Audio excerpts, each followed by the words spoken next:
ഇന്ന് തന്നെ ഡൗൺലോഡ് ചെയ്യൂ. കാണൂ നിങ്ങളുടെ ഫേവറേറ്റ് ഷോസ്. അതായത് എൻ്റെ ആദ്യ ഭാര്യ നിത്യപ്രഗ്നന്റാണെന്നുള്ള കാര്യം ഹരിക്ക് അറിയില്ല.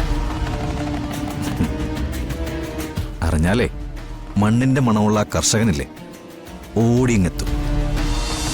പ്രത്യേകിച്ച് അന്വേഷണാത്മക പത്രപ്രവർത്തനം നടത്തുന്ന ഒരു കൂട്ടം ചെറുപ്പക്കാരുടെ ഏത് നേരം അവിടെ ആളുകളുണ്ടാവും. മാത്രമല്ല, ഗുപ്തൻ സെക്യൂരിറ്റി ആവശ്യപ്പെട്ട സംസ്ഥാനത്തെ ഏറ്റവും ഉയർന്ന ആൾക്ക് കിട്ടേണ്ട പ്രൊട്ടക്ഷൻ അയാൾക്ക് കിട്ടും. ഗവൺമെന്റിൽ അത്ര സ്വാധീനം ഉണ്ടായേക്ക്.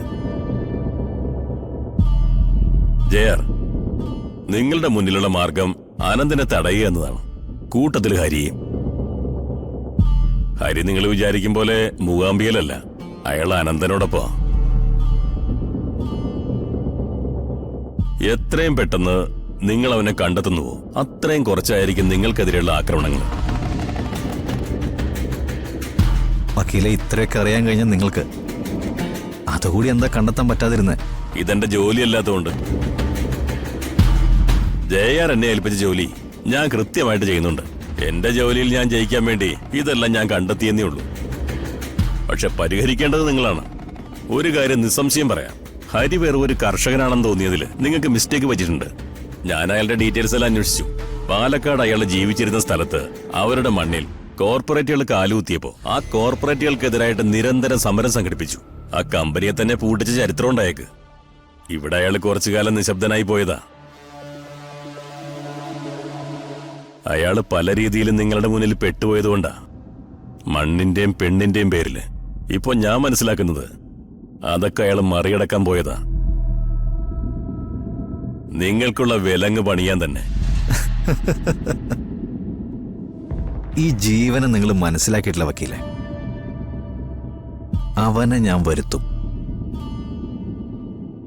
അവനെ വരുത്താനുള്ള മാർഗവും എനിക്കറിയാം.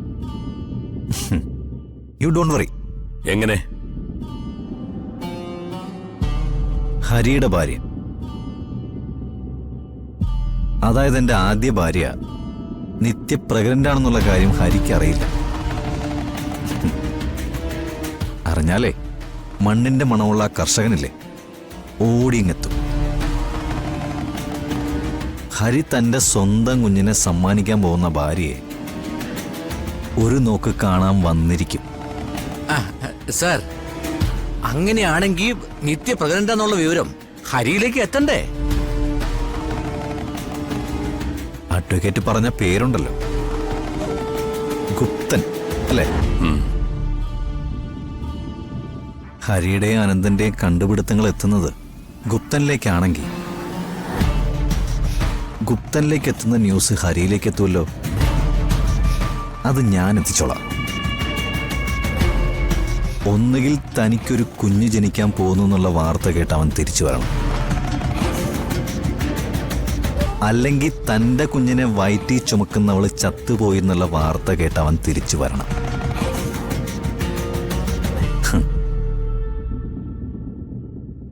ഞാനിപ്പോ ഒരു കലാശക്കളിയുടെ മുകളിലാ സാറേ. ഈ കളിയിലൊരു കപ്പ് ഉയർത്താൻ ഒരു വിജയം ഉണ്ടാവും. മറ്റേത് മത്സരത്തിലും രണ്ടാം സ്ഥാനക്കാരൻ ജീവിച്ചിരിക്കും. ഇവിടെ അതില്ല. ഒന്നാം സ്ഥാനക്കാരൻ വിജയിക്കും, രണ്ടാം സ്ഥാനക്കാരൻ മരിക്കും.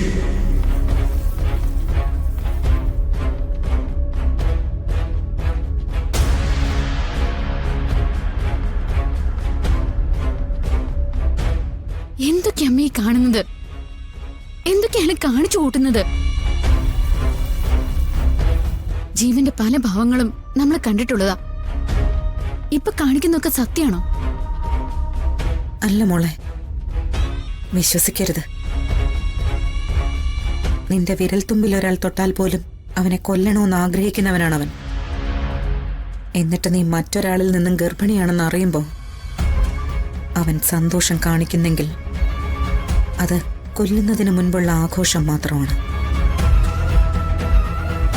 എത്രയും പെട്ടെന്ന് നമുക്കവന്റെ കൺമുമ്പിൽ നിന്നും മാറണം. അതെങ്ങനെയമ്മേ? അച്ഛനൊന്നും സംഭവിച്ചിട്ടില്ല. അച്ഛനെ കാണാൻ നമ്മളെ കൂട്ടിക്കൊണ്ട് പോവാന്ന് പറഞ്ഞിരിക്കല്ലേ? അവന്റെ ഭ്രാന്ത് വിശ്വസിച്ചപ്പോഴൊക്കെ നഷ്ടമേ നമുക്കുണ്ടായിട്ടുള്ളൂ.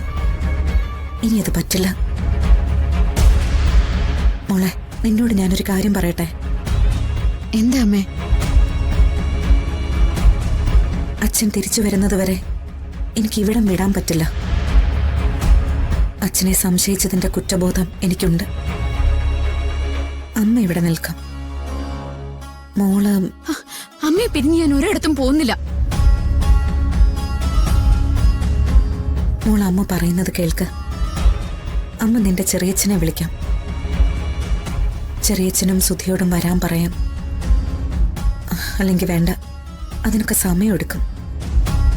ഒരു വണ്ടി വിളിച്ച് അമ്മ നിന്നെ അങ്ങോട്ട് വിടാം.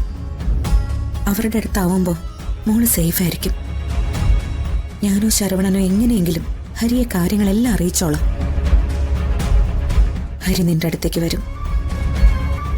എന്നെയും എന്റെ കുഞ്ഞിനെയും രക്ഷിക്കാനാണ് അമ്മ ഇതൊക്കെ പറയുന്നതെന്ന് എനിക്കറിയാം. പക്ഷെ എനിക്ക് എന്റെ ജീവൻ രക്ഷിക്കുന്നതിനേക്കാൾ പ്രധാനം അമ്മയെ രക്ഷിക്കുന്നതാ. നിൽക്കുകയാണെങ്കിൽ ഇവിടെ നമുക്ക് ഒരുമിച്ച് നിൽക്കാം അമ്മേ. പോവുകയാണെങ്കിലും ഒരുമിച്ച്.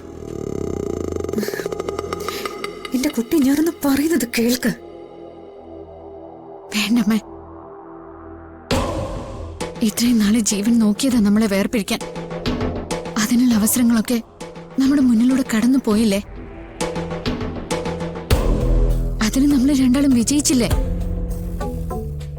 അമ്മേ, എനിക്കിപ്പോ ചാവാൻ പേടിയൊന്നുമില്ല.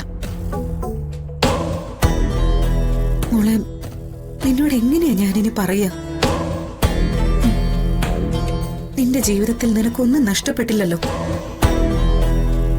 ഹരിയുടെ മനസ്സിലുള്ളതൊരു തെറ്റിദ്ധാരണ മാത്രമാണ്. നിന്റെ ഈ അവസ്ഥ അറിയുമ്പോ അതും മാറും. ജീവൻ തിരിച്ചു വരുമ്പോ അമ്മ മാത്രമേ ഇവിടെ ഉള്ളൂ എന്ന് തിരിച്ചറിഞ്ഞാല്, എന്നെ അമ്മ പറഞ്ഞയച്ചു എന്നറിഞ്ഞാല് പൊറുക്കും അയാള്. ഏത് വിധത്തിലായിരിക്കും അമ്മയെ അയാള് ദ്രോഹിക്കുക? അതോർത്ത ഒരു ചൂട് മുന്നോട്ട് വെക്കാൻ എനിക്ക് പറ്റുമോ? നമ്മുടെ സ്വപ്നങ്ങളൊക്കെ തീരെയാണെങ്കിൽ ഇവിടെ തീരട്ടെ. ഇത്രയും കാലം ഞാൻ അമ്മയുടെ തണലിൽ ജീവിച്ചില്ലേ? എന്തു വന്നാലും എന്നെ ചേർത്ത് പിടിക്കാൻ ഒരു അമ്മയുണ്ടല്ലോ. അതാണ് ലോകത്തിലെ ഏറ്റവും വലിയ ഭാഗ്യം. അത് തന്നെയാണ് അവസാനമെന്ന് ഞാൻ കരുതിക്കോളാം. അമ്മേ, എന്നോട് പോവാൻ പറയല്ലേ അമ്മേ, പ്ലീസ്.